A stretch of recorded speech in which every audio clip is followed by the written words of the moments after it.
You ask Tiger to solve. This deals with linear equations with one unknown. The final result is x equals -16/7. Let's solve it step by step. Isolate the x. Multiply both sides by x+2. Expand the parentheses.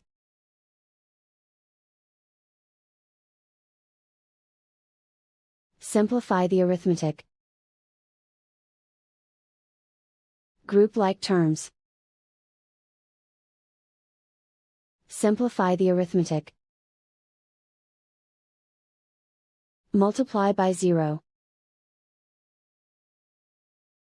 Group all constants on the right side of the equation. Add 16 to both sides.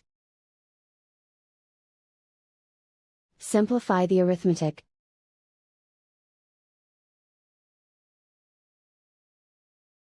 Isolate the x. Divide both sides by -7. Cancel out the negatives. Simplify the fraction. Move the negative sign from the denominator to the numerator. And so the final result is x equals -16/7.